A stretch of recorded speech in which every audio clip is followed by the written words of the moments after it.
Let's say that I want to create a larger image file. I downloaded this first file, put it into QGIS, and it doesn't quite cover the whole island, and I need more of the island. And if I make the box bigger in Soar, it's not going to cover it all because of that 25-kilometer resolution issue. So what I'm going to do is I'm going to mosaic a few of them together. I'm going to take a few of them and patch them up together.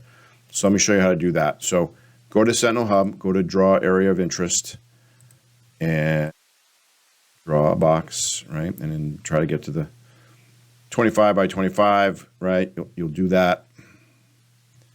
Let's say we're going to pick a date. For the sake of argument, I'm just going to grab this is what we used before, May 20th, right? So we'll grab the May 20th. I'm going to go into get rid of this one just so for illustration purposes. And it's downloading that. And I'm going to say, yeah, I'm going to take that. I just have to remember May 20th, 2023 is the date that I want. So we're going to download that 32-bit GeoTIFF image. All right, so that's downloading. That's fine. That'll show up in my downloads. Now I'm going to, I know the area here. What I'm going to do is use the visual collaboration tools, the rectangle, and I'm going to draw a box around it. Just cover that up. So that's where I know I have an image covered, right? So now I can go back and say, okay, I have that part.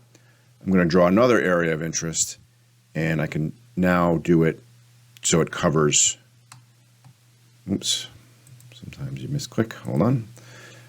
Roll out a little bit. So I'm going to draw another area of interest, and you can't start it right on top of it. You have to start it on the edge. But let's say I'm going to go from here, and now I can draw that up. Just keep it under 25. And remember that date. It was May 20th, right? This is the image I want. I download that one.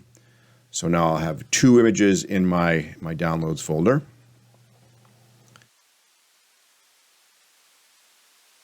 That for a second. There we go. So we'll go into QGIS. I'm going to take both of those files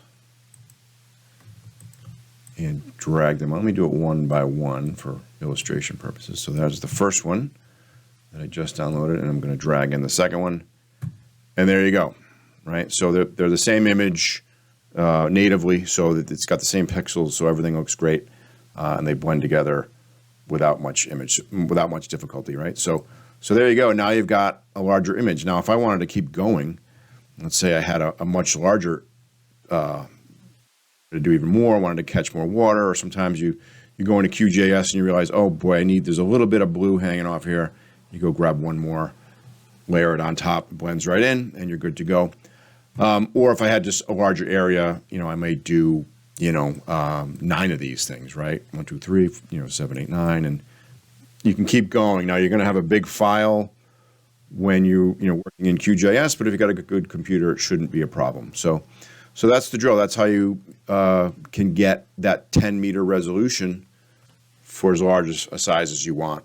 I haven't pushed the boundaries on that, but I think I've done like 10 or 12 and haven't had an issue. So takes a little bit more time, but in order to get that crisp resolution, it's a good way to go.